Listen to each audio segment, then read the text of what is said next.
Kalau kita kemarin sudah membahas surat Al-Ikhlas dalam Al-Quran, mari kita bahas tentang surat An-Nas.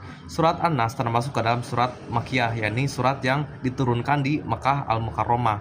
Dan urutan surat ini berada di urutan ke-114 dan terdiri dari 6 ayat, yang dimana ayatnya dijelaskan, Qul a'udzu birabbin nas, katakanlah aku berlindung dari Tuhan yang memelihara manusia, Malikin nas, rajanya para manusia, Ilahin nas, sembahannya para manusia, min syarril waswasil khannas, dari kejahatan setan yang bersembunyi, allazi waswisu fi sudurin nas, yang membisikkan kejahatan itu ke dalam dada manusia, bisikan, minal jinnati wanas, dari golongan jin dan manusia. Surat ini menjelaskan tentang ada dua golongan yang senantiasa makhluk Allah yang selalu melakukan satu kejahatan, yakni golongan jin, yaitu yang dimaksud dengan syaiton, dan golongan manusia, karena manusia dibekali dengan nafsu dan tentu saja pasti akan selalu berbuat kejahatan. Dari tafsir Jalalain karya Imam Jalaluddin Asyuyuti menjelaskan syarril waswasil khannas, yaitu manusia termasuk golongan yang berbuat kejahatan ataupun akan melakukan suatu hal yang membahayakan manusia lainnya. Makanya ayat ini menjelaskan tentang bagaimana zikir kita kepada Allah Subhanahu wa taala agar berlindung.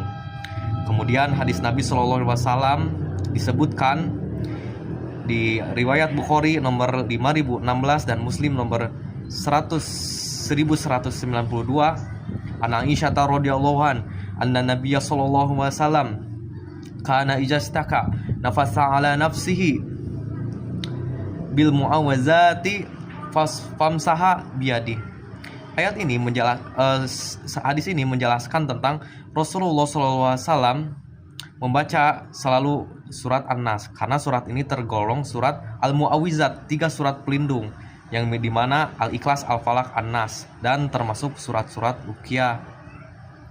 Lalu asbabun nuzulnya tentang surat ini, ketika itu Nabi Shallallahu alaihi wasallam disihir oleh salah satu tokoh Yahudi bernama Lubaid bin Al-As'am dari Bani Zuraik. Makanya ketika Nabi Shallallahu alaihi wasallam membaca surat ini, maka terlepaslah buhul sihir satu persatu dan kemudian beliau sembuh sesuai dengan hadis riwayat Bukhari nomor 2763. Maka dari itu kita sama-sama amalkan surat ini, surat An-Nas 30 ini setiap pagi, petang, ataupun menjelang malam sebelum tidur, supaya kita terlindung dari sihir yang dapat mengganggu manusia, karena sihir ini sejatinya lemah, dan kita sama-sama istiqomah dalam amal yang baik.